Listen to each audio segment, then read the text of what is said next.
बिस्मिल्लाहिर्रहमानिर्रहीम। असांजे हिन अॼोके मच कचहरीअ में असांजा कई महिरबान मौजूद दोस्त आयल आहिनि, जिन में असांजो थाणे बुला खान जो शहरी दुकानदार असांजो दोस्त हाजी अब्दुल अज़ीज़ मेमण साहब असां वटि आया आहिनि।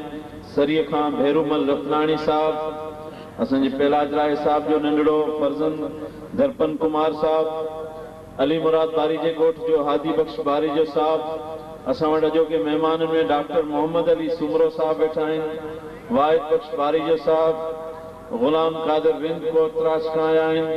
असांजे करचात यूनिट जा जनरल सेक्रेटरी मोहतरम इमाम अली मूसाणी साहब असां वटि आया आहिनि।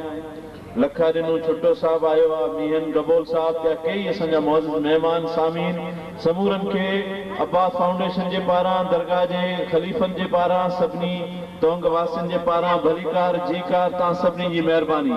तव्हांजे भरपूर ताड़ियुनि जे गूंज में असां हाणे गाज़ी खान लोहाराणी खे गुज़ारिश कंदासीं त अचनि ऐं शाह साईं जो कलाम ॿुधाइनि, बैत ॿुधाइनि। मोहतरम गाज़ी खान लोहाराणी, भरपूर ताड़ियुनि जे गूंज में खलीफ़ा गाज़ी खान लोहाराणी साहब।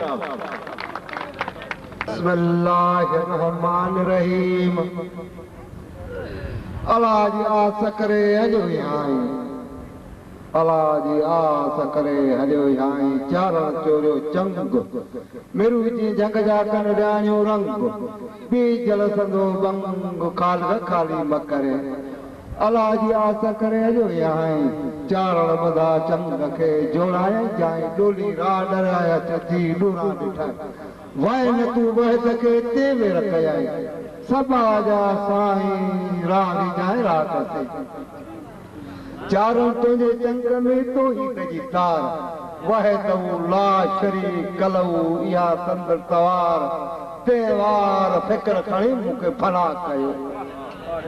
सिर मंगे सिर घुरे सिर रेन थी सला, गरीबन न गुज़रे तो मारो मेर मला, तायो नवाब या सोयो कदे था, खालिक संजे सुभा कुल चंडो किथे, गुल चिनू गुलनार जो तुबकिया द्वार, पायूं दायूं बानियूं पिटो कदल पार, पई रया सोरठ जा सिंगार, राणन पियो पियो पटन पे पचार, हेड़ा राख गार कीन तिरा कदे, सासी सोरठ जड़ा उबियूं, सासी सोरठ जड़ियूं उबियो सारी, चोटी चारण सिर सिंगारियो दीन, नाज़ करियो न्यारीन, राजा रात रम करियो।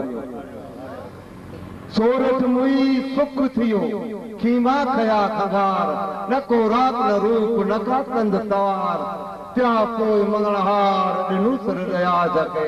सोरठ मुई सुख थियो, खीमा या खगार, थियो रात रूप लगी कंद तवार, सोरठ पिटे पार, राजा पसियो राज़ी थियो।